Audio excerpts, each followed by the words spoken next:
ಸಾಯಿರಾಮ್. ಆತ್ಮೀಯ ವೀಕ್ಷಕ ಬಾಂಧವರಿಗೆಲ್ಲ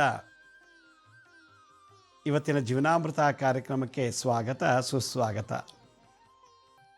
ವೀಕ್ಷಕರೇ, ನಿನ್ನೆ ಸಂಚಿಕೆಯಲ್ಲಿ ನಮ್ಮ ವ್ಯಕ್ತಿತ್ವ ವಿಕಾಸ ಆಗಬೇಕು ಅಂದರೆ ಏನಾಗಬೇಕು, ಏನು ಮಾಡಬೇಕು, ಒಂದು ಕೆಟ್ಟ ಭಾವನೆಗಳು, ಕೆಟ್ಟ ಚಟಗಳು ಇರಬಾರ್ದು, ಕೆಟ್ಟ ಸಹವಾಸಗಳು ಇರಬಾರ್ದು, ಕೆಟ್ಟ ಕೆಲಸಗಳನ್ನು ಮಾಡಲಿಲ್ಲ ಅಂದರೆ ಪರಮಾತ್ಮನ ಸ್ವರೂಪ ಆಗ್ತೀಯಾ ಅಂತ ಹೇಳ್ತಾರೆ ಅಗಸ್ತ್ಯ ಋಷಿಗಳು.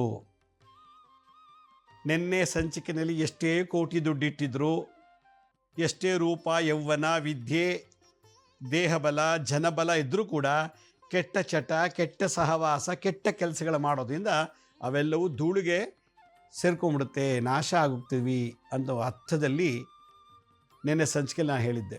ಅದರಿಂದ ಒಬ್ಬ ವ್ಯಕ್ತಿತ್ವ ವಿಕಾಸ ಆಗಬೇಕು ಅನ್ನೋದಾದರೆ ನಾವು ಒಳ್ಳೆ ಸಹವಾಸದಲ್ಲಿರಬೇಕು, ಒಳ್ಳೆಯವ್ರ ಜೊತೆ ಇರಬೇಕು, ಒಳ್ಳೆಯ ಅಭ್ಯಾಸಗಳಿರಬೇಕು, ಒಳ್ಳೆಯ ಕೆಲಸಗಳು ಮಾಡಬೇಕು. ಆಗ ನಮ್ಮ ವ್ಯಕ್ತಿತ್ವ ದಿನ ದಿನಕ್ಕೆ ಬದಲಾವಣೆ ಆಗುತ್ತೆ. ನಾವು ಬೇರೆ ಇಲ್ಲ, ಭಗವಂತನ ಸ್ವರೂಪ ಬೇರೆ ಇಲ್ಲ. ಭಗವಂತನಾಗಕ್ಕಾಗಲ್ಲ, ಭಗವಂತನ ಸ್ವರೂಪ ಒಂದೊಂದು ಅಂಶ ಆಗ್ಬೋದು ಅನ್ನೋದನ್ನು, ವ್ಯಕ್ತಿತ್ವವನ್ನು ಬೆಳೆಸ್ಕೋಬೇಕು ಅನ್ನೋದನ್ನು ಅಗಸ್ತ್ಯ ಋಷಿಗಳು ನನಗೆ ಹೇಳಿದ್ದ ವಿಚಾರ ಹೇಳಿದ್ದೆ. ಒಳ್ಳೆ ಭಾವನೆಗಳಿರಬೇಕು ನಮ್ಗೆ. ಇವಾಗ ಆಗ ಎಲ್ಲವೂ ಒಳ್ಳೆಯದಾಗತ್ತೆ. ಕೆಟ್ಟ ಚಟಗಳು, ಕೆಟ್ಟ ಸಹವಾಸ, ಕೆಟ್ಟ ಕೆಲಸಗಳ ಮಾಡೋಕ್ಕೆ ಕಾರಣ ನಮ್ಮ ಕೆಟ್ಟ ಆಲೋಚನೆಗಳು. ಕೆಟ್ಟ ಕೆಲಸ ಮಾಡ್ತಿದ್ದೀವಿ, ಅದಕ್ಕೆ ಕಾರಣ ಯಾರು? ನಮ್ಮ ಕೆಟ್ಟ ಆಲೋಚನೆಗಳು. ಕೆಟ್ಟ ಚಟಗಳು, ಡ್ರಗ್ಸು, ಸ್ಮೋಕು, ಡ್ರಿಂಕ್ಸು ಎಲ್ಲ ಮಾಡ್ತಿದ್ದೀವಿ, ಕಾರಣ ಏನು? ನಮ್ಮ ಕೆಟ್ಟ ಆಲೋಚನೆಗಳು.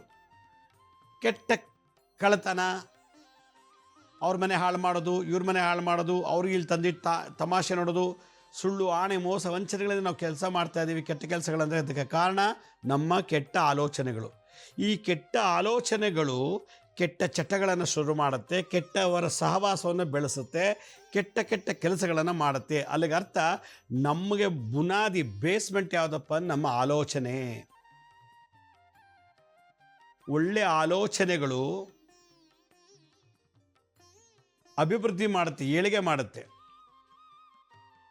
ನನ್ನ ಸಂಸ್ಥೆಯಲ್ಲಿ, ನಮ್ಮ ಶಿರಡಿ ಸಾಯಿ ಭಿಕ್ಷಾ ಕೇಂದ್ರ ಅನ್ನೋ ಸಂಸ್ಥೆಯಲ್ಲಿ ಹಿಂದೆ ನನ್ನ ಜೊತೆಲೇ ಇದ್ದು, ನನ್ನ ಹತ್ರನೇ ಮಂತ್ರ ತಂತ್ರ ಪೂಜೆ ಪುರಸ್ಕಾರ ಎಲ್ಲ ಕಲ್ತ್ಕೊಂಡು ಕಲಿತಾನೇ ಇದ್ದಾರೆ, ನನ್ನ ಜೊತೆನೇ ಇದ್ದಾರೆ. ಮುಂದೆ ಗುರುಗಳೇ ಅಂತಾರೆ. ಅವರ ಭಾವನೆ ಎಲ್ಲ ಲಕ್ಷ್ಮೀ ಶ್ರೀನಿವಾಸ್ಗೆ ಹೆಂಗೆ ಕೆಟ್ಟದ್ದು ಮಾಡಿಸ್ಬೇಕು, ಲಕ್ಷ್ಮೀ ಶ್ರೀನಿವಾಸ್ ಮೇಲೆ ಹೆಂಗೆ ಯಾವ ರೀತಿ ಅಪವಾದಗಳನ್ನು ಮಾಡಿಸ್ಬೇಕು, ಲಕ್ಷ್ಮೀ ಶ್ರೀನಿವಾಸ್ ಮೇಲೆ ಕೆಟ್ಟ ಹೆಸರು ಬರ್ಬೇಕಾದ್ರೆ ಏನೇನು ಮಾಡಬೇಕು ಅಂತ ತಲೆ ತುಂಬ ಹಗಲು ರಾತ್ರಿ ಅದೇ ಯೋಚನೆ. ನನ್ನ ಮುಂದೆ ಇದ್ದಾರೆ, ನನ್ನನ್ನು ಹೊಗಳುತ್ತಾರೆ, ನನ್ನ ಹತ್ರ ಎಲ್ಲ ಕಲಿತಾರೆ, ನನ್ನಿಂದನೇ ಕೆಲಸಗಳು ಮಾಡಿಸ್ಕೊಳ್ತಾರೆ. ಆದರೆ ನನ್ನ ಬಗ್ಗೆ ಕೆಟ್ಟದಾಗ ಆಲೋಚನೆ ಮಾಡಿ ಆ ಕೆಟ್ಟ ತಕ್ಕಂತೆ ಅಂಥ ಕೆಟ್ಟ ಜನಗಳನ್ನೇ ಜೊತೆ ಮಾಡ್ಕೊಂಡು ಬರ್ತಾ ಇದ್ರು. ಒಂದು ದಿವಸ, 1 ತಿಂಗಳು, 6 ತಿಂಗಳು, 1 ವರ್ಷ ಆಯಿತು. ಕೊನೆಗೆ ಅವರೆಲ್ಲ ಹಂಗೆ ದೂರ ಹೋಗೇ ಬಿಟ್ಟರು. ಅದೇನಾಯ್ತು ಏನೋ, ಒಬ್ಬೊಬ್ರಿಗೊಂದು ವಿಚಿತ್ರವಾದ ಜೀವನ ಆಗೋಯ್ತು. ಅವ್ರಿಗೆ ಲೈಫಲ್ಲೇ ಏಳಿಗೆ ಆಗಲ್ಲ, ಹಾಗಾಗೋಗಿದೆ ಇವತ್ತು ಕೂಡ. ಲಕ್ಷ್ಮೀ ಶ್ರೀನಿವಾಸ್ ಒಳ್ಳೇದು ಮಾಡ್ತಿದ್ದಾರೆ, ಒಳ್ಳೇದು ಹೇಳ್ಕೊಡ್ತಾ ಇದ್ದಾರೆ, ಒಳ್ಳೇದು ಕಲಿಸ್ತಾ ಇದ್ದಾರೆ, ನಮ್ಗೆ ಒಳ್ಳೇದನ್ನು ತೋರಿಸ್ಕೊಡ್ತಾ ಇದ್ದಾರೆ. ಇಂಥವ್ರಿಗೆ ನಾವು ಕೆಟ್ಟದಾಗಿ ಯೋಚನೆ ಮಾಡಬಾರ್ದು, ಕೆಟ್ಟದ್ದನ್ನು ಮಾಡಬಾರ್ದು ಅಂತ ಏನಾದ್ರು ಅವ್ರ ಮನಸ್ಸಲ್ಲಿ ಬಂದಿದ್ದರೆ ಇವತ್ತು ದೊಡ್ಡ ಜಗತ್ತಿಗೆ ವಿಖ್ಯಾತರಾಗ್ತಿದ್ರು. ಇಡೀ ಜಗತ್ತೇ ಸಮಾಜನ ಉಗಿಯೋ ರೀತಿ ಅವ್ರನ್ನ ಭಗವಂತ ತಂದು ಇಟ್ಬಿಟ್ಟ. ಲಕ್ಷ್ಮೀ ಶ್ರೀನಿವಾಸ್ಗೆ ಇದು ಗೊತ್ತಾಗೋದಿಲ್ಲ, ನಾವು ಮಾಡ್ತಿರೋ ಕುತಂತ್ರಗಳು, ನಾವು ಮಾಡ್ತಿರೋ ತಂತ್ರಗಳು ಲಕ್ಷ್ಮೀ ಶ್ರೀನಿವಾಸ್ಗೆ ಗೊತ್ತಾಗ್ತಿಲ್ಲ ಅಂತ ಅವರು ಮನವರಿಕೆ ಮಾಡ್ಕೊಂಡ್ಬಿಟ್ಟಿದ್ರು. ಹೌದು, ನನಗೆ ಗೊತ್ತಾಗೋದು ಬೇಡ. ಮೇಲ್ಗಡೆ ಒಬ್ಬಿದ್ದಾನೆ, ಅವನಿಗೆ ಗೊತ್ತಾಗತ್ತಲ್ವಾ? ಭಗವಂತ ಬಂದು ನಮ್ಮನ್ನು ಮುಟ್ಟೋದಿಲ್ಲ. ಏನಪ್ಪ ಜಪ ಮಾಡಿದ್ಯೇನಪ್ಪ, ಏನಪ್ಪ ನೀನು ದಾನ ಮಾಡಿದ್ಯಾ, ಏನಪ್ಪ ನೀನು ಯಾತ್ರೆ ತಿರುಪ್ತಿಗೆ ಹೋದ, ಶಬರಿಮಲೆಗೆ ಹೋದ, ಕಾಶಿಗೆ ಹೋಗಿ ಬಂದ, ಪ್ರಯಾಗ್ ಹೋಗಿ ಸ್ನಾನ ಮಾಡಿ ಬಂದ್ಯಾ, ನೀನು ಎಷ್ಟು ಜನಕ್ಕೆ ಒಳ್ಳೇದು ಮಾಡಿದ್ಯಾ, ನೀನು ಎಷ್ಟು ಜನಕ್ಕೆ ಊಟ ಹಾಕಿದ್ಯಾ, ಏನೇನು ಒಳ್ಳೇದು ಮಾಡಿದ್ಯಾ ಕೆಟ್ಟದ್ದು ಮಾಡಿದ್ಯಾ ಅಂತ ಬಂದು ಎದೆ ತಟ್ಟಿ ಬೆನ್ನು ತಟ್ಟಿ ತಲೆ ತಟ್ಟಿ ನಮ್ಮನ್ನು ವಿಚಾರಿಸಲ್ಲ ಭಗವಂತ. ಮತ್ತು ಅವ್ನು ಪ್ರತಿ ಒಂದೊಂದು ಕೂಡ ಅವನ ಹತ್ರ ಗೊತ್ತಾಗುತ್ತೆ, ಅವನಿಗೆ ಹತ್ರ ರಿಪೋರ್ಟ್ ಹೋಗುತ್ತೆ. ಅಂದರೆ ಹೆಂಗೆ ಅಂತಂದರೆ ಆತ್ಮ ಟೆಲಿಕಾಸ್ಟ್ ಮಾಡುತ್ತೆ. ನಮ್ಮ ಆತ್ಮ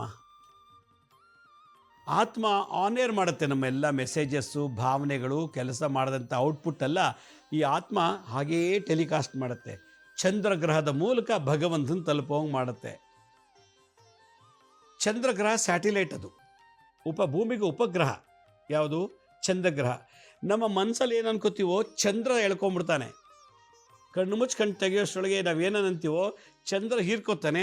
ಅದು ತಗೊಂಡು ಸಂಬಂಧಪಟ್ಟಂಥ ದೇವತೆಗಳು ಟೆಲಿಕಾಸ್ಟ್ ಮಾಡಿಬಿಡ್ತಾನೆ, ವಾಟ್ಸಪ್ ಮಾಡಿಬಿಡ್ತಾನೆ, SMS ಕಳಿಸ್ಬಿಡ್ತಾನೆ. ದೇಹದಿಂದ ಮಾಡುವಂಥ ಕರ್ಮಗಳು ಸೂರ್ಯನಿಗೊಟ್ಟೋಗುತ್ತೆ. ಸೂರ್ಯ ಏನು ಮಾಡ್ತಾನೆ, ಪಕ್ಕಂತ ಎಲ್ಲ ಎಳ್ಕೊಂಬಿಟ್ಟು ಆಯಾ ಕರ್ಮಾನುಸಾರ ಆ ಕರ್ಮದೇವತೆಗಳಿಗೆ ತೊಗೊಂಡೋಗಿ ತಲುಪಿಸ್ಬಿಡ್ತಾನೆ. ಮನಸ್ಸು ದೇಹ ಏನು ಅಂದ್ಕೊಳ್ತೋ, ಮನಸ್ಸು ಚಂದ್ರ, ದೇಹಕ್ಕೆ ಸಂಬಂಧಪಟ್ಟಿದ್ದೆಲ್ಲ ಸೂರ್ಯ ಹೇಳ್ಕೊಳ್ತಾನೆ. ಇವೆರಡೂ ಕೂತ್ಕೊಂಡು ರೆಕಾರ್ಡ್ ಮಾಡ್ಕೊಳ್ಳುತ್ತೆ. ಇವತ್ತು ಯಾರು ತೊಂದರೆ ಕೊಡಬೇಕು, ಏನಂತ ಬೈದೆ, ಎಷ್ಟು ದುಡ್ಡು ಕದ್ದೆ, ಎಷ್ಟು ಜನಕ್ಕೆ ತೊಂದರೆ ಕೊಟ್ಟೆ, ಲಕ್ಷ್ಮೀ ಶ್ರೀನಿವಾಸ್ ಬಗ್ಗೆ ಏನೆಲ್ಲ ಅಪಪ್ರಚಾರ ಮಾಡಿದ್ಯಾ, ಆತ್ಮ ರೆಕಾರ್ಡ್ ಮಾಡ್ಕೊಳ್ತು. ಇವತ್ತಿನ ತಿಥಿ ನಕ್ಷತ್ರ ಯೋಗಕರಣ ಆಧಾರದ ಮೇಲೆ, ಡೇಟ್ ಅಲ್ಲ. ಕ್ರೋಧಿನಾಮ ಸಂವತ್ಸರ, ಉತ್ತರಾಯಣ ಕಾಲದಲ್ಲಿ, ಶಿಶಿರ ಋತುನಲ್ಲಿ, ಫಾಲ್ಗುಣ ಮಾಸದಲ್ಲಿ, ಕೃಷ್ಣ ಪಕ್ಷನೋ ಶುಕ್ಲ ಪಕ್ಷನೋ, ಇಂಥ ತಿಥಿ ಇಂಥ ಯೋಗಕರಣದಲ್ಲಿ ಲಕ್ಷ್ಮೀ ಶ್ರೀನಿವಾಸ್ಗೆ ಬೈದ, ಲಕ್ಷ್ಮೀ ಶ್ರೀನಿವಾಸ್ಗೆ ತೊಂದರೆ ಕೊಟ್ಟ, ಲಕ್ಷ್ಮೀ ಇದೆಲ್ಲ ಮಾಡ್ದ ಅಂತ ರೆಕಾರ್ಡ್ ಆಗುತ್ತೆ ಆತ್ಮ. ಈ ದೇಹನ ಸುಟ್ಟಿದಾಗ, ಈ ದೇಹನ ಊತಾಕ್ದಾಗ, ಸತ್ತ ಮೇಲೆ ಸುಡ್ತಾರೆ, ಇಲ್ಲ ಊತಾಕ್ತಾರೆ, ಆಗ ಆತ್ಮ ಏನು ಮಾಡುತ್ತೆ, ಎಲ್ಲ ಡೇಟಾನು ತೊಗೊಂಡು ಕಂಪ್ಲೀಟಾಗಿ ಹೋಗುತ್ತೆ, ಚಿತ್ರಗುಪ್ತರ ಹತ್ರ ಹೋಗುತ್ತಂತೆ. ಇದು ಗರುಡ ಪುರಾಣ ಹೇಳೋದು. ಯಾವಾಗ ಚಿತ್ರಗುಪ್ತರ ಹತ್ರ ನಿಂತ್ಕೊಳ್ತು, ಆ ರೆಕಾರ್ಡ್ ನೋಡ್ತಾನೆ, ಫೈಲು ಡೇಟಾ ನೋಡ್ತಾನೆ ಚಿತ್ರಗುಪ್ತ, ಯಮನ್ಗೆಲ್ಲ ವರದಿ ಮಾಡ್ತಾನೆ. ಯಮಧರ್ಮರಾಜ ಜಡ್ಜ್ಮೆಂಟ್ ಕೊಡ್ತಾನೆ. ಇಷ್ಟೆಲ್ಲ ಮೋಸ ತೊಂದರೆ ಎಲ್ಲ ಕೊಟ್ಟಿದ್ದಾನ, ಇವನಿಗೆ ಯಾವ ಮುಕ್ತಿ ಮೋಕ್ಷ ಏನೂ ಇಲ್ಲ, ನರಕದಲ್ಲಿ ಇರೋಷ್ಟು ದಿವಸ ಇದ್ದು ಅವನು ಮತ್ತೆ ಅವನಿಗೆ ಆನೆನೋ ಕತ್ತೆನೋ ಹಂದಿನೋ ಮನುಷ್ಯನೋ ಹುಡುಗನೋ ಎಲ್ಲೋ ಒಂದು ಕಡೆ ಹಾಕತ್ಲಾಗೆ ಆ ಕರ್ಮಾನುಸಾರ ಅಂಥ ಗೋತ್ರ ಇರ್ತದೆ. ಇವನು ಏನೇನು ಕರ್ಮ ಮಾಡಿದ್ನೋ ಕೆಟ್ಟದು, ಅದೇ ಥರ ಗೋತ್ರ ಇರ್ತವೆ ಜಗತ್ತಿನಲ್ಲಿ. ಅದು ಯಾವ ದೇಶಲಾದು, ಯಾವ ರಾಜ್ಯ, ಯಾವ ಜಿಲ್ಲೆ, ಯಾವ ತಾಲೂಕು, ಹೋಬಳಿ, ಗ್ರಾಮ, ಯಾವುದೋ ಒಂದು ಗ್ರಾಮ, ಅಲ್ಲಿ ಹೋಗಿ ಬಿದ್ದೋಗುತ್ತೆ. ಆ ಮನೇಲಿ ಹುಡುತ್ತಿ ಆ ಗರ್ಭದಲ್ಲಿ ಈ ಪಿಂಡ ಬೆಳೆಯುತ್ತೆ. ಇದು ಸಿಸ್ಟಮ್ಯಾಟಿಕ್ ಪ್ರೋಸೆಸ್. ನಮ್ಮ ಆಲೋಚನೆಗಳೇ ಸರಿ ಇಲ್ಲ ಅಂದರೆ ಏನು ಮಾಡೋಕ್ಕೂ ಸಾಧ್ಯ ಇಲ್ಲ. ನಮ್ಮ ಭಾವನೆಗಳೇ ಶುದ್ಧ ಇಲ್ಲ ಅಂದರೆ ನಿಮ್ಮನ್ನ ಯಾರೂ ಸ್ಪಂದಿಸಲ್ಲ. ನಿಮ್ಮ ಆಲೋಚನೆಗಳೇ ಸರಿ ಇಲ್ಲ ಅಂದರೆ ನೀವು ಯಾವ ಕೆಲಸನೂ ಮುಗಿಸಲ್ಲ. ಆದ್ದರಿಂದ ಆಲೋಚನೆ ಬಹಳ ಇಂಪಾರ್ಟೆಂಟ್, ಬೇಸ್ಮೆಂಟು, ಭದ್ರ ಬುನಾದಿ. ಶುದ್ಧ ಆಲೋಚನೆ ಇತ್ತು ಅಂದರೆ ಅವನು ಶುದ್ಧವಾಗಿರ್ತಾನೆ, ಸ್ನಾನ ಮಾಡೋ ಅವಶ್ಯಕತೆ ಇಲ್ಲ. ದಿನ ಬೆಳಗ್ಗೆ ಮಧ್ಯಾಹ್ನ ರಾತ್ರಿ ಸ್ನಾನ ಮಾಡೋದು, ಸಂಧ್ಯಾ ವಂದನೆ ಮಾಡೋದು, ಪೂಜೆ ಮಾಡೋದು, ಎಲ್ಲ ಮಾಡೋದು. ಆಮೇಲೆ ಅವನ ಅಂಥವನು, ಇವನು ಇಂಥವನು, ನಂಗೆ ಇವನಂಗೆ, ಇವನಾದಂತೆ ಅವನಾದಂಥ ಅಂತೆಲ್ಲ ಎಲ್ಲ ಭೇದ ಭಾವ ಎಲ್ಲ ಥರ ಮಾಡಿದ್ರೆ ಆ ಸ್ನಾನ ಮಾಡೋಕ್ಕೂ ಬೆಲೆ ಇಲ್ಲ, ಪೂಜೆ ಮಾಡೋದಕ್ಕೆ. ಯಾಕಂದರೆ ಭಾವನೆ, ಆಲೋಚನೆ ಯಾವುದು ಸರಿ, ಶುದ್ಧನೇ ಇಲ್ಲ. ಆದ್ದರಿಂದ ನಮ್ಮ ವ್ಯಕ್ತಿತ್ವ ವಿಕಾಸ ಆಗಬೇಕು ಅಂತಂದರೆ ಒಳ್ಳೆಯ ಸಹವಾಸ, ಒಳ್ಳೆಯ ಚಟಗಳು, ಒಳ್ಳೆಯ ಕೆಲಸದ ಜೊತೆಗೆ ಅದಕ್ಕಿಂತ ಅಡ್ವಾನ್ಸ್ಡ್ ಮೇಲಿರೋದು ಒಳ್ಳೆಯ ಆಲೋಚನೆಗಳು, ಭಾವನೆಗಳು, ಇದು ಶುದ್ಧ ಇರಬೇಕು. ಹಾಗೆ ಏನು ಆಗಬೇಕು, ಅದು ಯಾವ ರೀತಿ ಶುದ್ಧ ಮಾಡ್ಕೋಬೇಕು ಅನ್ನೋದನ್ನು ಅಗಸ್ತ್ಯ ಋಷಿಗಳು ಒಂದು ಕಡೆ ವಿಶೇಷವಾಗಿ ಹೇಳ್ತಾರೆ. ಅದೇನು ಶುದ್ಧ ಮಾಡಬೇಕು, ನಮ್ಮ ಆಲೋಚನೆ ಯಾವ ರೀತಿ ಶುದ್ಧ ಮಾಡ್ಕೋಬೇಕು ನೋಡಿ. ಒಬ್ಬ ಮನುಷ್ಯ 100 ವರ್ಷ ಬದುಕಬೇಕು ಅಂದರೆ ಅವನು ಬದುಕಿರೋ ದಿವಸ ಆರೋಗ್ಯವಾಗಿರಬೇಕು. ಒಂದು ಇಂಜೆಕ್ಷನ್, ಒಂದು ಟ್ಯಾಬ್ಲೆಟು, ಒಂದು ಔಷಧಿ ಏನು ತೊಗೊಳ್ಬಾರ್ದು ಅಂದರೆ ಅವನು ಆಲೋಚನೆ ಶುದ್ಧವಾಗಿರಬೇಕಂತೆ.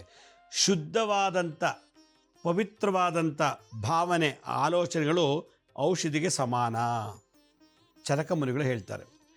ಎಷ್ಟೋ ಕಾಯಿಲೆಗಳನ್ನು, ಎಷ್ಟೋ ರೋಗಗಳನ್ನು ಒಳ್ಳೆ ಭಾವನೆ, ಒಳ್ಳೆ ಶುದ್ಧವಾದಂಥ ಭಾವನೆಗಳಿಂದ ಕ್ಯೂರ್ ಮಾಡ್ಬೋದು, ಹೀಲ್ ಮಾಡ್ಬೋದು ಅಂತ ಹೇಳ್ತಾರೆ. ಎಷ್ಟೋ ಕಷ್ಟಗಳನ್ನು ಕೋರ್ಟು, ಪೊಲೀಸ್ ಸ್ಟೇಷನಲ್ಲಿ ಎಲ್ಲೂ ಬಗೆಹರಿಸೋಕ್ಕಾಗದಿರೋದು ಜಸ್ಟ್ ಒಳ್ಳೆ ಭಾವನೆ, ಒಳ್ಳೆ ಚಿಂತನೆಯಿಂದ, ಒಳ್ಳೆ ಆಲೋಚನೆಯಿಂದ ಬಗೆಹರಿಸಬಹುದು ಅಂತ ಹೇಳ್ತಾರೆ. ಮತ್ತು ಯಾಕೆ ನಾವು ಆಸ್ಪತ್ರೆಗೆ ಇನ್ವೆಸ್ಟ್ ಮಾಡಬೇಕು? ನಾವು ಯಾಕೆ ಲಾಯರು, ಕೋರ್ಟು, ಜಡ್ಜು ಅಂತ ಅಲಿಬೇಕು?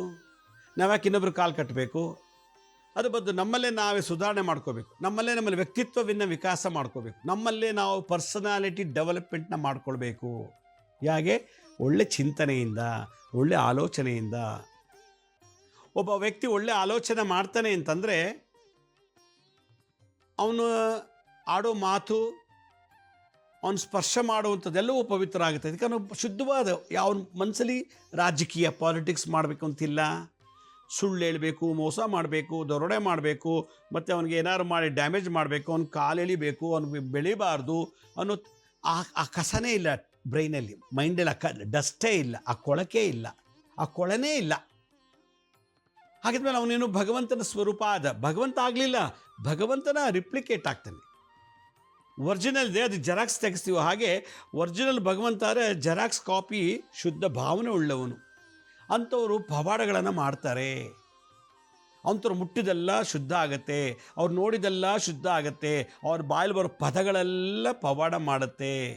ನಾನು ನಿನ್ನೆ ಸಂಚಿಕೆಯಲ್ಲಿ ಹೇಳ್ತಾ ಇದ್ದೆ, ನಾನು ಏನು ಒಳ್ಳೆಯ ನಗು, ಮುಖದಲ್ಲಿ ಒಂದು ಒಳ್ಳೆ ನಗು ಇತ್ತು ಅಂದರೆ ಆಕರ್ಷಣೆ ಆಗತ್ತಂತೆ.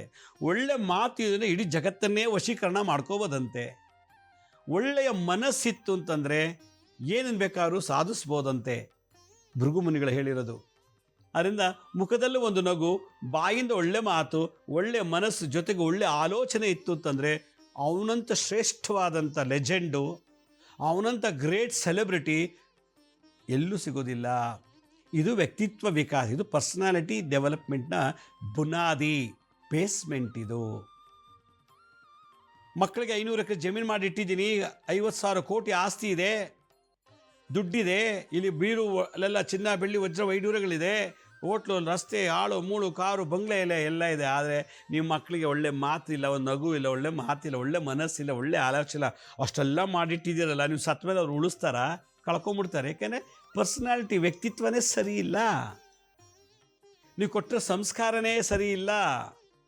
ಹೆಂಡ್ತಿ ನೋಡು, ತ್ರಿಲೋತ್ತಮೆ ಅಪ್ಸರೆ ಮೇನಿಕೆ ಇದ್ದಂಗಿದ್ದಾಳೆ ಹೆಂಡ್ತಿ, ಗಂಡನೂ ಚೆನ್ನಾಗಿದ್ದಾನೆ, 6 ಪ್ಯಾಕ್ಸ್, ಬಾಡಿ ಬಿಲ್ಡ್ ಮಾಡಿದ್ದಾನೆ, ಅವಳು ಚೆನ್ನಾಗಿದ್ದಾಳೆ, ಹುಟ್ಟಿರೋ ಮಕ್ಕಳು ಚೆನ್ನಾಗಿದ್ದಾರೆ. ಅವ್ರು ಹುಟ್ಟಿರೋ ಮಕ್ಕಳಲ್ಲಿ ಮನಸ್ಸು ಸರಿ ಇಲ್ಲ, ಹುಟ್ಟಿರೋ ಮಕ್ಕಳಲ್ಲಿ ಒಳ್ಳೆ ಮಾತು, ನಗು, ಮನಸ್ಸು, ಆಲೋಚನೆ ಸರಿ ಇಲ್ಲ. ಎಲ್ಲ ಡ್ರಗ್ಸು, ಸ್ಮೋಕು, ಡ್ರಿಂಕ್ಸು, ಸೆಕ್ಸು, ಕೊಲೆ, ರೇಪು, ದರೋಡೆ ಎಲ್ಲ ಮಾಡಿ 5,000 ಕೋಟಿ 50,000 ಕೋಟಿ ಇಟ್ಟರೆ ಅವರೆಲ್ಲ ಕಳೆಯೋದು ಎಷ್ಟೊತ್ತು? ಕಣ್ಣು ಮುಚ್ಚಿ ಕಣ್ಣು ತೆಗೆಸಿ ಎಲ್ಲ ಕಳ್ಕೊಂಡ್ಬಿಡ್ತಾರೆ.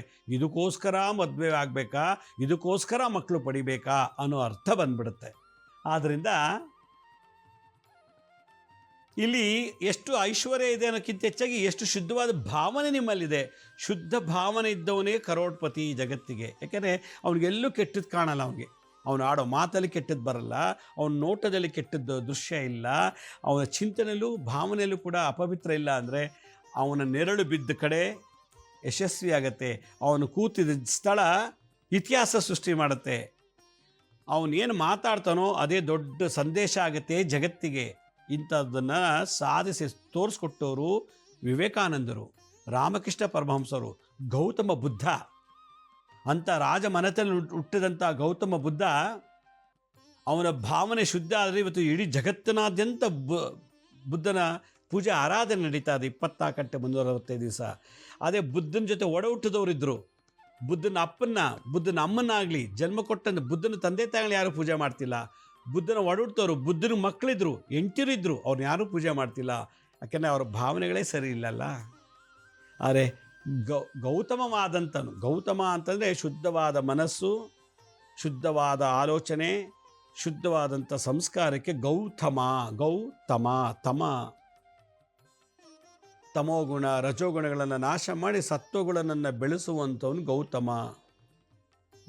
ಆ ವ್ಯಕ್ತಿತ್ವವನ್ನು ಬೆಳೆಸಿದ್ದಕ್ಕೆ ಜಗತ್ತಿನಾದ್ಯಂತ ಬುದ್ಧನ ಆರಾಧನೆ ಮಾಡ್ತಾರೆ. ವಾಲ್ಮೀಕಿ ಋಷಿಗಳು, ಯಾರೇ ಋಷಿಗಳಿದ್ರು ಕೂಡ ಅವರು ಇವತ್ತೇನೋ ಬದುಕಿದ್ರೆ ಬುದ್ಧನ ಇವತ್ತು ಗೌರವಿಸ್ತಿದ್ರು ಅನಿಸುತ್ತೆ. ಅದರಿಂದ ಬುದ್ಧನ ದಶಾವತಾರಕ್ಕೆ ಸೇರಿಸಿದ್ರು ನೋಡಿ. ಗೌತಮ ಬುದ್ಧ ಅಷ್ಟು ವಿಶೇಷತೆ ಪವಿತ್ರತೆ ಹೊಂದಂಥವನು. ಕಾರಣ ಅವನ ಆಲೋಚನೆ ಶುದ್ಧ ಆಯಿತು. ಅವನಿಗೆ ಐಶ್ವರ್ಯ ಅಂತಸ್ತು ರಾಜಮನೆತನ ಹುಟ್ಟಿದ್ರು ಕೂಡ ಅವರಿಗೆಲ್ಲ ಪಕ್ಕ ಬಿಸಾಕಿ ಸನ್ಯಾಸಿಯಾದ. ಅಂದರೆ ಅವನ ಆಲೋಚನೆ ಎಷ್ಟು ಶುದ್ಧವಾಗಿತ್ತು. ಆದ್ದರಿಂದ ನಾನು ದೊಡ್ಡ ಡಾಕ್ಟರ್ ಆಗಿರ್ಬೋದು, ಇಂಜಿನಿಯರ್ ಆಗಿರ್ಬೋದು, IAS ಆಗಿರ್ಬೋದು, ಮಂತ್ರಿ, MLA, chief minister, prime minister, ಎಂಥದೇ ಆಗಿರ್ಬೋದು, ಪದವಿ ಮುಖ್ಯ ಅಲ್ಲ, ವಿದ್ಯೆ ಮುಖ್ಯ ಅಲ್ಲ, ರೂಪ ಮುಖ್ಯ ಅಲ್ಲ, ಅಂತಸ್ತು, ಯೌವನ, ಜನಬಲ, ಹಣಬಲ, ಧನಬಲ ಮುಖ್ಯ ಅಲ್ಲ, ನನ್ನ ಭಾವನೆಗಳು ಮುಖ್ಯ. ಅದೇ ಅವನ ವ್ಯಕ್ತಿತ್ವ. ಅಂಥ ವ್ಯಕ್ತಿತ್ವ ಸೂರ್ಯಚಂದ್ರ ಇರೋವರೆಗೂ ಫೋಟೋ ಇಟ್ಟು ಪೂಜೆ ಮಾಡ್ತಾರೆ. ಬುದ್ಧನ ಥರ, ರಾಮಕೃಷ್ಣ ಪರಮಹಂಸ ಥರ, ವಿವೇಕಾನಂದ ಥರ. ರಾಮಕೃಷ್ಣ ಪರಮಹಂಸ ತಂದೆ ತಾಯಿ ಪೂಜೆ ಮಾಡ್ತಿಲ್ಲ ನಾವು. ವಿವೇಕಾನಂದರ ಅಪ್ಪ ಅಮ್ಮನ ಅಣ್ಣ ತಮ್ಮ ಪೂಜೆ ಮಾಡ್ತಿಲ್ಲ. ವಿವೇಕಾನಂದ ಯಾಕೆಂದರೆ ಅವ್ರು ಯಾರಲ್ಲಿತ್ತು ಶುದ್ಧ ಭಾವನೆ, ಸೂರ್ಯ ಅವರು ಅಮರರಾಗ್ತಾರೆ. ಅವ್ರ ದೇಹ ಬಿಟ್ಟಿದ್ರು ಕೂಡ ಅವರು ಚಿರಂಜೀವಿ ಆಗ್ತಾರೆ. ಇದನ್ನು ಅಗಸ್ತ್ಯ ಋಷಿಗಳು ಭಾಳ ಒತ್ತು ಕೊಟ್ಟು ಹೇಳ್ತಾರೆ. ಅದರಿಂದ ಅಗಸ್ತ್ಯ ಸಂಹಿತೆಯಲ್ಲಿ ಆಲೋಚನೆಗಳು ಶುದ್ಧ ಆದರೆ ಕಾಯಿಲೆಗಳಿಂದ ಮುಕ್ತನಾಗ್ತಾನೆ. ಆಲೋಚನೆಗಳು ಶುದ್ಧ ಆದರೆ ಅವನಲ್ಲಿ ದರಿದ್ರ ಇರೋದಿಲ್ಲ. ಆಲೋಚನೆಗಳು ಶುದ್ಧವಾದರೆ ಅವನು ಸದಾ ಪರಮಾತ್ಮನ ಅಂಶನಾಗ್ತಾನೆ. ಪರಮಾತ್ಮನ ಅಂಶ, ಒಂದು ಸಣ್ಣ ಒಂದು ತೊಟ್ಟಿನ ಭಾಗ ಆಗ್ತಾನೆ ಭಗವಂತನಲ್ಲಿ. ಭಗವಂತ ಹೇಗೆ ಪರಿಶುದ್ಧನಾಗಿದ್ದಾನೋ ಹಾಗೆ ಪರಿಶುದ್ಧವಾದಂಥ ಆಲೋಚನೆಯುಳ್ಳವನು ಕೂಡ ಅವನು ಯಾವಾಗಲೂ ಭಗವಂತನ ಸ್ವರೂಪನಾಗ್ತಾನೆ.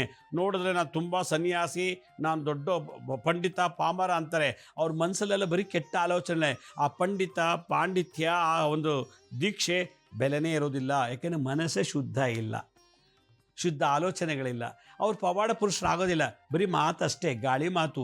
ಆದರೆ ಪವಾಡ ಮಾಡಬೇಕು ಅಂತಂದರೆ ಅವನಲ್ಲಿ ಯಾವುದೇ ರೀತಿ ಧರ್ಮ ಭೇದ, ಜಾತಿ ಭೇದ, ಲಿಂಗಭೇದ, ರೂಪಭೇದ, ಧನಭೇದ, ವಿದ್ಯಾಭೇದ ಎಲ್ಲವನ್ನು ಬಿಟ್ಟವನಿಗೆ ಮಾತ್ರ ಪರಿಶುದ್ಧವಾದಂಥ ಇವು ನಮ್ಮ ಜಾತಿಯವನು, ನಾನು ಇವನಿಗೆ ಮೀಸಲಾಗಿದ್ದವನು ಅಲ್ಲೇ ಬಂತು. ಅವನು ಏನು ಮಾಡೋಕ್ಕಾಗಲ್ಲ. ಅವನ ಹತ್ರಕ್ಕೆ ಹೋಗೋನು ಉದ್ಧಾರ ಆಗಲ್ಲ, ಅವನು ಉದ್ಧಾರ ಆಗಲ್ಲ. ಅವ್ರು ಯಾರೋ ಒಬ್ಬ ಗುರುಗಳ ಹತ್ರ ಹೋಗ್ತಾನೆ, ಗುರುಗಳೇ ನೀವು ನಮ್ಮ ಗುರುಗಳು ಅಂದಾಗ ಅವನು ಆ ಗುರುಗಳಲ್ಲೂ ಮನಸ್ಸು ಶುದ್ಧಿ ಇಲ್ಲ, ಭಾವನೆ ಶಿಷ್ಯನಲ್ಲೂ ಶುದ್ಧಿ ಇಲ್ಲ. ಇಬ್ಬರು ಕಳ್ಳರು ಸೇರಿದಂಗೆ ಕೊನೆಗೆ ಅವನ ಆಶೀರ್ವಾದ ಇವನಿಗೂ ಒಳ್ಳೇದು ಮಾಡೋಕ್ಕಾಗಲ್ಲ, ಶಿಷ್ಯನಿಗೂ ಒಳ್ಳೇದಿಲ್ಲ, ಗುರುಗೂ ಒಳ್ಳೇದಾಗೋದಿಲ್ಲ. ಸುಮ್ಮನೆ ಗಾಳಿ ಮಾತು, ಗಾಳಿಲಿ ತೇಲಾಡ್ತಿರ್ತಾರೆ ಗುರು ಶಿಷ್ಯರು ಅಂತ ಒಂದು ಕಥೆಯಲ್ಲಿ ಹೇಳುತ್ತೆ. ಒಂದು ಉಪನಿಷತ್ತಲ್ಲಿ ಇದೊಂದು ಕಥೆ ಬರುತ್ತೆ. ಶುದ್ಧವಾದ ಆಲೋಚನೆ ಒಬ್ಬ ವ್ಯಕ್ತಿಯಲ್ಲಿ ಪವಾಡಗಳನ್ನು ಮಾಡಿಸುತ್ತಂತೆ. The pure thoughts can do any type of miracles ಅಂತ ಶೇಕ್ಸ್ಪಿಯರ್ ಒಂದು ಕಡೆ ಬರೆದಿದ್ದಾನೆ. ಶುದ್ಧವಾದ ಭಾವನೆ, ಆಲೋಚನೆಗಳು ಬರಬೇಕು ಅಂದರೆ ಹಳೆಯ ಡಸ್ಟ್ಬಿನ್ನಲ್ಲಿರೋದೆಲ್ಲ ತೆಗೆದುಹಾಕಬೇಕು, ಲಯ ಆಗಬೇಕು, ನಾಶ ಆಗಬೇಕು. ಆ ಕೋಪ, ತಾಪ, ಕಾಮ, ಕ್ರೋಧ, ಲೋಭ, ಮೋಹ, ಮದಮಾತ್ಸರ್ಯಗಳನ್ನು ನಾಶ ಮಾಡಿದಾಗ ಮೈಂಡು ಎಂಟಿ ಆಯಿತು. ಆ ಎಂಟಿ ಮೈಂಡೇ ತುರಿಯಾ ಸ್ಥಿತಿ, ಅದೇ ಶುದ್ಧ ಭಾವನೆ, ಶುದ್ಧ ಆಲೋಚನೆಗಳು. ಆದ್ದರಿಂದ ನಾವು ಫ್ರೆಂಡ್ಸ್ ಮಾಡ್ಕೋಬೇಕು ಅಂದರೆ ಶುದ್ಧ ಮನಸ್ಸುಳ್ಳವರು, ಶುದ್ಧ ಆಲೋಚನೆ. ಶುದ್ಧ ಮನಸ್ಸುಳ್ಳವರಿಂದ ಶುದ್ಧ ಆಲೋಚನೆ ಈಗಾಗಲೇ ಇದೆ, ಅದರಿಂದ ಶುದ್ಧವಾಗಿ ಮನಸ್ಸದು. ಶರೀರ ಇದೆ, ಸ್ನಾನ ಮಾಡಿದ ತಕ್ಷಣ ಮಡಿ ಆಗಲಿಲ್ಲ. ನಾವು ಶುದ್ಧವಾದ ಭಾವನೆ ಇತ್ತು ಅಂದರೆ ಸ್ನಾನ ಮಾಡೋಕ್ಕಿಂತ ಹೆಚ್ಚು ಮಡಿಯಾಗ್ತೀವಿ ಅಂತ ಅಗಸ್ತ್ಯ ಸಂಹಿತೆಯಲ್ಲಿ ಹೇಳ್ತಾರೆ. ಅದಕ್ಕೇನು ಮಾಡಬೇಕು ನೋಡಿ, ಎರಡು ಕೈಲು ಶಿಖರ ಹಸ್ತ ಇಟ್ಕೋಬೇಕು. ಇದಕ್ಕೆ ಶಿಖರ ಮುದ್ರಾ ಅಂತಾರೆ. ಹೆಬ್ಬೆಟ್ಟು ಆಕಾಶ ನೋಡಬೇಕು, ಹೆಬ್ಬೆಟ್ಟು ಶುಕ್ರ ಅಗ್ನಿ ತತ್ವ, ಒಂದಕ್ಕೊಂದು ಕ್ರಾಸ್ ಮಾಡಬೇಕು. ಹೀಗೆ ಕ್ರಾಸ್ ಮಾಡಬೇಕು. ಈಗ ಇಟ್ಕೊಂಡು ಓಂ ಸದಾ ಶಿವಾಯ ವಿದ್ಮಹೇ ಅತಿ ಶುದ್ಧಾಯ ಧೀಮಹಿ ತನ್ನೋ ರುದ್ರ ಪ್ರಚೋದಯಾತ್. ಈ ಹೆಬ್ಬೆಟ್ಟು ತುದಿ ಟಚ್ ಆಗಬೇಕು. ಓಂ ಸದಾ ಶಿವಾಯ ವಿದ್ಮಹೇ ಅತಿ ಶುದ್ಧಾಯ ಧೀಮಹಿ ತನ್ನೋ ರುದ್ರ ಪ್ರಚೋದಯಾತ್.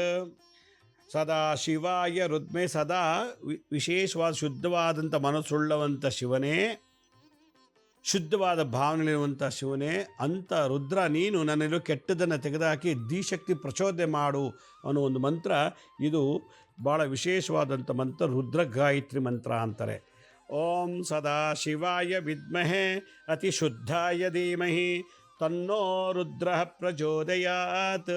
ಇದು ಪ್ರತಿನಿತ್ಯ ಬೆಳಗ್ಗೆ ಎದ್ದ ತಕ್ಷಣ ಒಂದು 2 ನಿಮಿಷ 3 ನಿಮಿಷ ಹಿಂಗೆ ಇಟ್ಕೊಂಡು ಜಪ ಮಾಡಿಬಿಟ್ರೆ ನೀವು ಹಾಸಿಗೆಯಿಂದ ಎದ್ದು ಇಳಿಯುವಷ್ಟರೊಳಗೆ ಒಳ್ಳೊಳ್ಳೆ ಭಾವನೆಗಳು, ಒಳ್ಳೆ ಥಾಟ್ಸ್ ಬಂದು ಒಳ್ಳೆ ಮಾತು, ಒಳ್ಳೆ ನಗು, ಒಳ್ಳೆ ಮನಸ್ಸು, ಒಳ್ಳೆ ಆಲೋಚನೆ ಆಯಿತು ಅಂದರೆ ನಿಮ್ಮ ವ್ಯಕ್ತಿತ್ವನೇ ವಿಕಾಸ ಆಗಿ ಭಾಳ ಲೆಜೆಂಡ್ ಆಗ್ತೀರಾ, ಪ್ರಖ್ಯಾತರಾಗ್ತೀರ, ಮಹಾಜ್ಞಾನಿ, ವಾಕ್ಶುದ್ಧಿ ಎಲ್ಲವೂ ಪ್ರಾಪ್ತಿಯಾಗ್ತದೆ ಶುದ್ಧವಾದ ಮನಸ್ಸಿನಿಂದ. ಇದು ಅಗಸ್ತ್ಯ ಋಷಿಗಳು ಅಗಸ್ತ್ಯ ಸಂಹಿತೆಯಲ್ಲಿ ಹೇಳ್ತಾರೆ. ಇದನ್ನು ನೀವು ಮಾಡಿ ತಂತ್ರ ಆಗಾಗ ಶಿವನ ದೇವಸ್ಥಾನಕ್ಕೆ ಹೋಗಿ ಬಿಲ್ಪತ್ರ ಶಿವನ ಮೇಲೆ ಇಟ್ಟು ಪ್ರಾರ್ಥನೆ ಮಾಡಿಕೊಂಡ್ರೆ ಇದು ಒಂದು ತಂತ್ರ. ಇದನ್ನು ಮಾಡಿದಾಗ ನಮಗೆ ಕೆಟ್ಟ ಆಲೋಚನೆಗಳು ಬರೋದಿಲ್ಲ ಅಂತ ಹೇಳ್ತಾರೆ. ವೀಕ್ಷಕರ ಒಂದು ಅನೌನ್ಸ್ಮೆಂಟು, ಇದೇ ತಿಂಗಳು 22 ಮತ್ತು 23ನೇ ತಾರೀಕು ಭಾನುವಾರ ಮತ್ತು ಶನಿವಾರ, ಅಂದರೆ 22 ಶನಿವಾರ, ಭಾನುವಾರ 23ನೇ ತಾರೀಕು ಮೈಸೂರಿನಲ್ಲಿ ನಾನು ನರಸಿಂಹಕ್ರಿಯೆ ಅನ್ನೋ ಒಂದು ಹೊಸ ವಿದ್ಯೆಯನ್ನು ಹೇಳ್ಕೊಡ್ತಾ ಇದ್ದೀನಿ. ಇದನ್ನು ಕಲಿಯೋದ್ರಿಂದ ಬ್ರೈನಿಗೆ ಸಂಬಂಧಪಟ್ಟಂತೆ ಎಲ್ಲ ಥರ ಕಾಯಿಲೆಗಳು, ಲಕ್ವಾ ಬ್ರೈನಿಂದ ಬರೋದು, ಪಿಟ್ಸು ಬ್ರೈನಿಂದ ಬರೋದು, ಡೆಮೆನ್ಷಿಯಾ ಮರಳು, ಪಾರ್ಕಿನ್ಸನ್ ರೋಗ, ಬ್ಲಡ್ ಕ್ಲಾತ್ ಆಗೋದು, ಬ್ರೈನಲ್ಲಿ ಟ್ಯೂಮರ್ ಬರೋದು, ಬ್ರೈನ್ ಟ್ಯೂಮರು, ಮತ್ತು ತಲೆನೋವು, ಎಲ್ಲ ಥರ ತಲೆನೋವು, ಕಣ್ಣು, ಕಿವಿ, ಮೂಗು, ಬಾಯಿ, ಗಂಟಲು, ಎಲ್ಲ ಥರ ENT ಸಂಬಂಧಪಟ್ಟಂಥದ್ದು, ಕಣ್ಣಿಗೆ ಸಂಬಂಧಪಟ್ಟಂಥದ್ದು, ಆಪ್ಟಮಲಾಜಿ, ENT, ನ್ಯೂರೋಲಾಜಿಕಲ್ ಸಂಬಂಧಪಟ್ಟಂಥ ಎಲ್ಲ ರೋಗಗಳು, ಲಂಗ್ಸಲ್ಲಿ TB ರೋಗ ಇದ್ದರೆ, ಅಸ್ತಮಾ ಇದ್ದರೆ, ಹಾರ್ಟಿಗೆ ಸಂಬಂಧಪಟ್ಟಂಥ ರೋಗಗಳು, ಕರಳು ಸಂಬಂಧ, ಸಣ್ಣ ಕರಳು, ದೊಡ್ಡ ಕರಳು, ಮತ್ತು ಗಾಲ್ ಬ್ಯಾಡರ್ನಲ್ಲಿ stone, kidney stone, diabetes, B P, gastric 2-3 ದಿನದಲ್ಲಿ ಕ್ಯೂರ್ ಆಗಿಬಿಡುತ್ತೆ ಈ ಕ್ರಿಯೆ.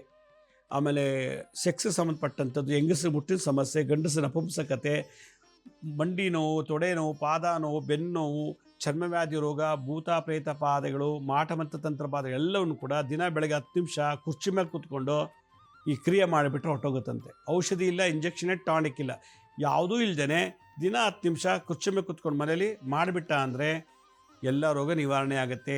60 ವರ್ಷ ವಯಸ್ಸಾದರೂ ಕೂಡ 30 ವರ್ಷದ ಥರ ಕಾಣ್ತಾರೆ, 50 ವರ್ಷ ವಯಸ್ಸಾದರೂ ಕೂಡ 20-25 ಥರ ಕಾಣ್ತಾರೆ. ಮುದಿತನ ತೆಗೆದಾಕತ್ತೆ. ಅಷ್ಟು ವಿಶೇಷವಾದದ್ದು ವಿದ್ಯೆ ಈ ನರಸಿಂಹ ಕ್ರಿಯೆ. ಕ್ಯಾನ್ಸರು, ಏಡ್ಸು, ಪಿಟ್ಸ್ ಇದೆಲ್ಲವೂ ಕೂಡ ತೆಗೀತಂತೆ. ಅಷ್ಟು ವಿಶೇಷವಾದ ವಿದ್ಯೆಯನ್ನು ನಾನು ಜಗತ್ತಿಗೆ ಇಂಟ್ರಡ್ಯೂಸ್ ಮಾಡ್ತಾಯಿದ್ದೀನಿ. ಇದು 22 ಮತ್ತು 23ನೇ ತಾರೀಕು ಇದೇ ತಿಂಗಳಲ್ಲಿ ಮೈಸೂರಿನಲ್ಲಿ 1 ದಿನದ ವರ್ಕ್ಶಾಪ್. ಬೆಳಗ್ಗೆ 10 ಗಂಟೆಗೆ ಶುರುವಾಗಿ ಸಂಜೆ 7 ಗಂಟೆ ಮುಗಿಸ್ಬಿಡ್ತೀವಿ. ಈ ಕೋರ್ಸಿಗೆ ಸೇರ್ಕೋಬೇಕು ಅನ್ನೋದಾಗಿದ್ದರೆ ಆ ಸ್ಕ್ರೀನ್ ಮೇಲೆ ತೋರಿಸ್ತಾ ಇದ್ದೀನಿ ನೋಡಿ, ವೆಬ್ಸೈಟ್ ಲಿಂಕ್ ನೋಡಿ, lakshmiSrinivas.in ನರಸಿಂಹಕ್ರಿಯೆ ಅಂತ ಆ ಲಿಂಕಿಗೆ ಕ್ಲಿಕ್ ಮಾಡಿ ಆ ಫಾರ್ಮನ್ನು ಫಿಲ್ ಮಾಡಬೇಕು. ಇದರಲ್ಲಿ ಬರುವಂಥ ದುಡ್ಡನ್ನು ನಾವು ಪಾಂಡುರಂಗ ದೇವಸ್ಥಾನ, ಜೀರ್ಣೋದ್ಧಾರ, ಉಚಿತ ಅನಾಥಾಶ್ರಮ, ಉಚಿತ ವೃದ್ಧಾಶ್ರಮ ಮತ್ತು ನಮ್ಮ ಹಲವಾರು ಸೇವಾ ಕೈಂಕರ್ಯಗಳಿಗೆ ಈ ದುಡ್ಡನ್ನು ಉಪಯೋಗಿಸ್ತೀವಿ. ಆದ್ದರಿಂದ ಈ ಕ್ರಿಯೆಗೆ ಯಾರು ಕಲಿತು ನಿಮ್ಮ ಕಡೆಯಿಂದ ನಮ್ಮ ಸೇವೆಗೆ ದಾನ ಮಾಡಬೇಕು ಅಂದರೆ ನೀವೇನು ಫ್ರೀಯಾಗಿ ಮಾಡೋದು ಬೇಡ, ನನ್ನಿಂದ ವಿದ್ಯೆ ಕಲ್ತ್ಕೊಳ್ಳಿ. ಆ ದುಡ್ಡನ್ನ ನಾವು ದೇವಸ್ಥಾನ ಅಭಿವೃದ್ಧಿಗೆ, ಉಚಿತ ಅನಾಥಾಶ್ರಮ, ಉಚಿತ ವೃದ್ಧಾಶ್ರಮ, ಉಚಿತ ಗುರುಕುಲಕ್ಕೆ ಯೂಸ್ ಮಾಡ್ತೀವಿ. ಆಸಕ್ತಿ ಇರೋರು ಈ ವಿದ್ಯೆನೂ ಕಲಿಬೇಕು, ದಾನನೂ ಕೊಟ್ಟಂಗಾಗತ್ತೆ ಅನ್ನೋದಾಗಿದ್ದರೆ ಆ ಸ್ಕ್ರೀನ್ ಮೇಲೆ ತೋರಿಸೋ ಲಿಂಕಿಗೆ ಕ್ಲಿಕ್ ಮಾಡಿ ಫಾರ್ಮ್ ಫಿಲ್ ಮಾಡಿ ಸಬ್ಮಿಟ್ ಮಾಡಿ. ಕೇವಲ 54 ಜನ ಮಾತ್ರ ನಾವು ತೊಗೊಳ್ಳೋದು ಫಸ್ಟ್ ಬ್ಯಾಚ್ಗೆ, ಸೆಕೆಂಡ್ ಬ್ಯಾಚ್ಗೆ 54 ಜನ. ಈ ಥರದೊಂದು ಪ್ರೋಸೆಸ್ನ ಹೇಳ್ಕೊಡ್ತಾ ಇದ್ದೀನಿ. ರೋಗ ಮುಕ್ತರಾಗಿ ಬದುಕಿ ಭಗವಂತರ ಸಾನ್ನಿಧ್ಯ ಸೇರಬೇಕು, ನರಸಿಂಹ ಕ್ರಿಯೆ ಕಲಿಬೇಕು ಅಂತ ಹೇಳ್ತಾರೆ ಭಾರತದ ಋಷಿಗಳು. ಹೀಗೆ ಈ ಒಂದು ವಿದ್ಯೆಯನ್ನು ಕಲಿಸ್ತಾ ಇದ್ದೀನಿ. ಇದು ಇದೇ ತಿಂಗಳು ನಡೆಯುವಂಥದ್ದು. ಮತ್ತು ನಮ್ಮ ಹಳೆ ಸಂಚಿಕೆಗಳನ್ನ ಯಾರು ನೋಡೋಕ್ಕಾಗಿಲ್ವೋ ಅವ್ರು ನಮ್ಮ ಶಿರ್ಡಿ ಸಾಯಿ ಭಿಕ್ಷಾ ಕೇಂದ್ರ ಮತ್ತು ಹೆಲ್ತ್ ಸೈನ್ಸ್ ಅಂತ 2 ಯೂಟ್ಯೂಬ್ ಚಾನಲ್ ಇದೆ. ಇದ್ರ ಜೊತೆಗೆ SSBK ಜ್ಞಾನೋದಯ ಅಂತ ಒಂದು ಮ್ಯೂಸಿಕ್ ಚಾನಲ್ ಇದೆ. 3ಕ್ಕೆ ಸಬ್ಸ್ಕ್ರೈಬ್ ಮಾಡ್ಕೊಳ್ಳಿ. ಪಕ್ಕದ ಬೆಲ್ ಬಟನ್ ಪ್ರೆಸ್ ಮಾಡಿ. ನೋಡಾದ್ಮೇಲೆ ಲೈಕ್ ಅನ್ನೋ ಬಟನ್ ಪ್ರೆಸ್ ಮಾಡಿ. ಆಮೇಲೆ ಆ ನೋಡಿದಂಥ ಲಿಂಕನ್ನು ನಿಮ್ಮ ಬಂಧು ಮಿತ್ರರಿಗೆ ವಾಟ್ಸಪ್ ಮುಖಾಂತರ, ಇಮೇಲ್ ಮುಖಾಂತರ ಶೇರ್ ಮಾಡಿ. ಗುರುಜಿ ಲಕ್ಷ್ಮೀ ಶ್ರೀನಿವಾಸ್ ಅಂತೇಳಿ ಫೇಸ್ಬುಕ್ಕು, ಇನ್ಸ್ಟಾಗ್ರಾಮು, ಲಿಂಕ್ಡ್ಇನ್ನು, ಟ್ವಿಟ್ಟರ್ನಲ್ಲಿ ಕೂಡ ಅಪ್ಲೋಡ್ ಮಾಡ್ತಿರ್ತೀವಿ ಟೈಮ್ ಟು ಟೈಮು. ಅಲ್ಲೂ ನಿಮಗೆ ಭಾಳಷ್ಟು ಇನ್ಫಾರ್ಮೇಷನ್ ಸಿಗುತ್ತೆ. ಅಪಾಯಿಂಟ್ಮೆಂಟ್ಸ್ ಯಾರು ಬೇಕಿತ್ತು ಅವರು www.lakshmisrinivas.in ಅಂತ ಈ ಲಿಂಕನ್ನು ಕ್ಲಿಕ್ ಮಾಡಿ ನೀವೇ ಯಾವ ಡೇಟ್ ಯಾವ ಟೈಮ್ ಬುಕ್ ಮಾಡ್ಕೋಬೋದು. ಈ ಲಿಂಕಿಂದನೇ lakshmisrinivas.in ಅಂತ ಇದೆಯಲ್ಲ, ಅದರಿಂದ ನೀವು ನರಸಿಂಹ ಕ್ರಿಯೆನ ಕೂಡ ನೀವು ರಿಜಿಸ್ಟ್ರೇಷನ್ ಮಾಡ್ಕೋಬೋದು. ಇವತ್ತಿನ ಈ ಒಂದು ಸಂಚಿಕೆಯಲ್ಲಿ ನಮ್ಮ ಶುದ್ಧ ಭಾವನೆಗಳನ್ನು ಬೆಳೆಸ್ಕೋಬೇಕು ಅಂದರೆ ಈ ಗಾಯತ್ರಿ ಮಂತ್ರ ಹೇಳಿ ಅಂತ ಹೇಳ್ತಾ ಇವತ್ತಿನ ಸಂಚಿಕೆಯನ್ನು ಮುಗಿಸ್ತೀನಿ. ಇದೇ ರೀತಿ ನಾಳಿನ ಸಂಚಿಕೆಯಲ್ಲಿ ಮತ್ತೊಂದು ವಿಶೇಷವಾದಂಥ ಮಾಹಿತಿಯನ್ನು ತಮ್ಮನ್ನು ಭೇಟಿ ಮಾಡ್ತೀನಿ. ಅಲ್ಲಿವರೆಗೂ ನನ್ನ ನಮಸ್ಕಾರ. ಸಾಯಿರಾಮ್.